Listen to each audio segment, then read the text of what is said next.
Whoa.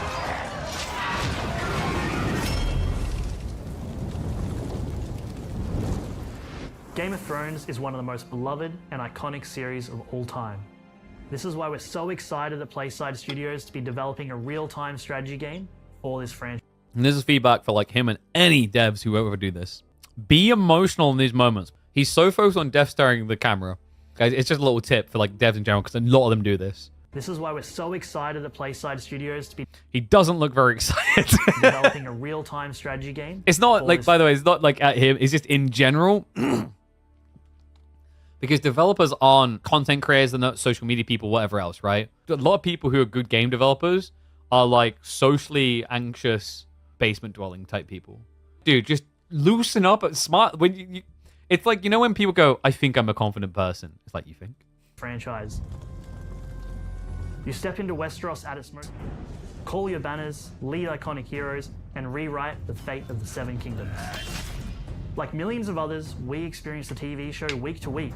The betrayals, the shifting power, the moments that left... Don't forget the biggest betrayal. By the writers! Oh, okay. Stunned.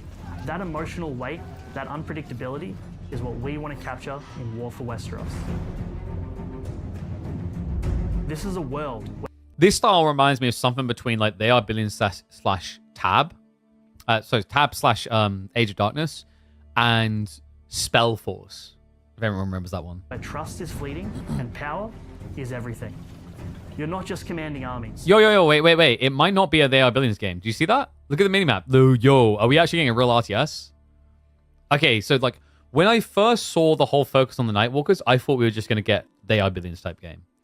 This is an actual RTS. You're not just commanding armies. You're navigating a world shaped by legacy. I do find the overworld. I noticed the picture of the overworld. The overworld does seem very intriguing. Like the idea of just having that kind of Total War-y type thing. And the fight to claim the Iron Throne. At the heart of the struggle are great houses, each fighting for power in their own way. In War for Westeros, take command of iconic factions. Call on the banners of House Stark. Woo! Proud Stark, baby. and unyielding in the face of the impossible odds. Conquer with House Targaryen. Reborn in fire with a hunger to reclaim what was lost. Command from House Lannister, rich in gold. Wait, what was that? driven by Like the ambition, animation looked a bit reborn in fire weird with a hunger on the to dragons. reclaim what was lost. Wait, does it not even breathe the fire?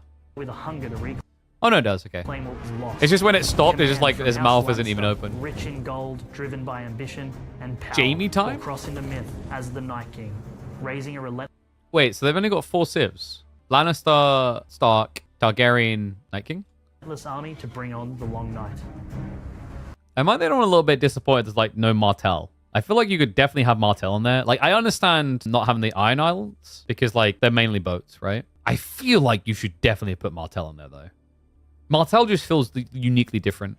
I guess like you could argue as well Baratheon, but maybe Baratheon's just going to be a bit too similar to like Lannister and Stark, so they're trying to think of it in a more unique way. But Martell most definitely could have been interesting enough. Like I would say, like even though I know Baratheon are different, I would say Baratheon is like probably going to feel somewhere between Lannister and Stark. So I understand that one. But like Martell, brother, come on. That choice puts you in command of armies on the battlefield, gathering resources, securing key locations, and building the power Wait, do you have... need. Was that direwolves? Yeah, dude, like you get direwolves. Securing key locations and building the power you need to claim victory.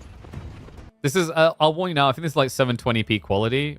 I think, like, I don't know, presumably this is the one that's been going around, so if the devs didn't release a high quality one, that's a little bit of a You'll shame. fight battles across Westeros, from the frozen north to the gates of King's Landing.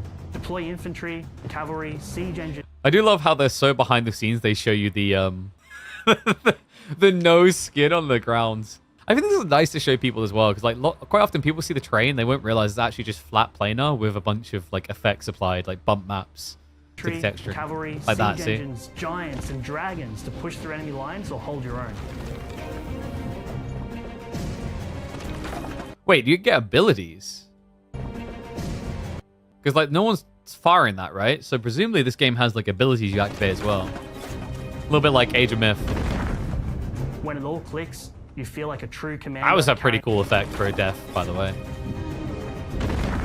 Okay, yo, like actually, like this is someone I've highlighted about AB4 that I like wish we had a bit more of is Michael Bay the effects. That was sick. Like the fire like looked decent but not crazy. Like I think the destruction of buildings looked really well done. That is great destruction on a building. But that dragon death is sick. When it all clicks, that was a really good. I would say they need to work on their fire effects. That their fire effects are a little bit underwhelming. The dirt draw up and the building collapse is sick. True commander carrying your house's pride into every fight.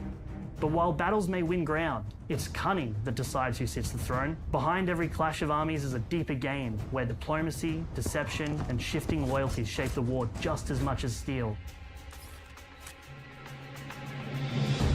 In War for Westeros, you will going for the full exaggerated death animations. I respect iconic it. Turning points from the Game of Thrones series, or forge your own rise to power. The outcome is yours to decide. Dude, if on the political intrigue diplomacy big map they have even half of the density of either Europa Universalis 4/Crusader Kings or Total War Three Kingdoms, this will be a hit based on that alone. I agree. Like you win or lose with this game's development. Less so on if you have mid of the pack RTS gameplay in these environments, but the overworld map stuff is big and there's an auto resolve function. I think it will do really well. Built for PC by a team who cares about doing it right. We'll share more behind the scenes videos as development continues. Until then, you can wishlist Game of Thrones War for Westeros on Steam and follow us on social to stay in the loop and be the first to join the fight for the Iron Throne. This looks cool, though. I'm excited for this. Coming 2026, we've still got a long way to go, which suggests the art assets and stuff will also still improve. Let's have a look at the Steam profile and see if there's anything we missed here.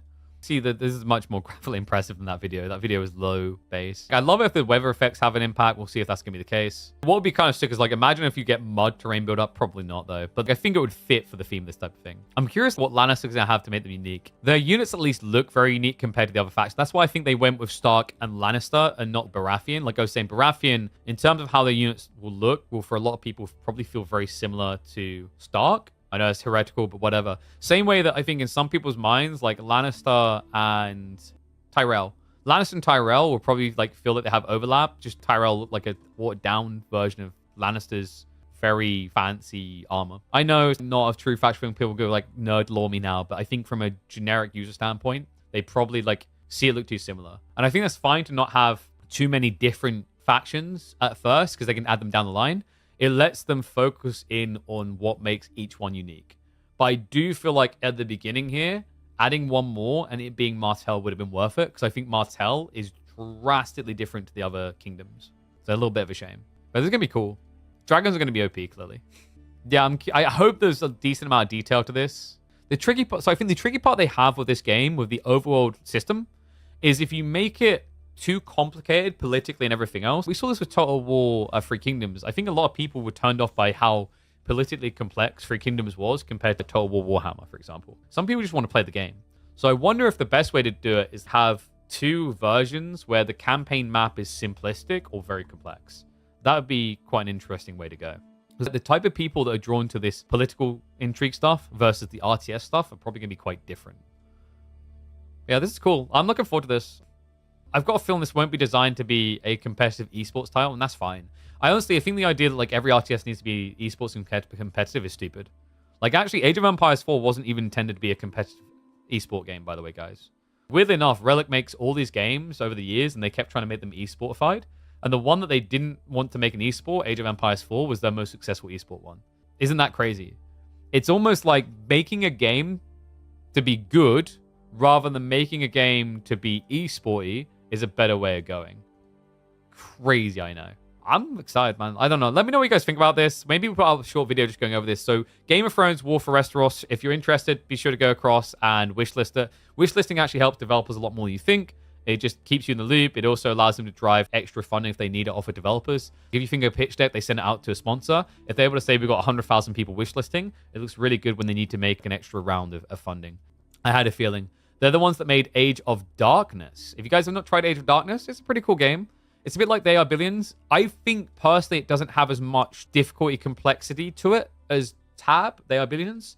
What it has, though, is some really cool, unique systems that you choose one of three factions and go down these different routes of getting different abilities that makes each playthrough with these other civs feel very different.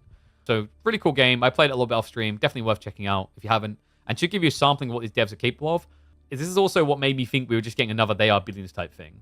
So that's very interesting. Yeah, it was made by the same people that made the Age of Darkness Final Strand. So they're moving on from just making a survival RTS type game into making a versus RTS game. Yeah, I think this game, like this I will probably definitely have a spin at when it comes out. I'm curious around the god power type things. Like we saw him just drop like the green fire. I'm assuming that was like an active ability. Maybe, for example, like the Nightwalkers, right? The Night King. Maybe his faction has the ability to like summon some undead out of nowhere, or maybe use it on like dead or ready to summon. But yeah, curious to see how many units they have. But yeah, if you haven't already, I recommend checking this out. I'm curious if the multiplayer is just going to be one-off battles, or if it's going to be a huge campaign. A huge campaign, I think, would probably work better with like a co-op mode, a bit like what Total War does. But once again, that comes down to whether they make it overly complex or not. Like, look at this, it's just giving me flashbacks to that Game of Thrones board game, which is pretty cool. Yeah, like, they definitely like, you see the Veil of Aaron up here.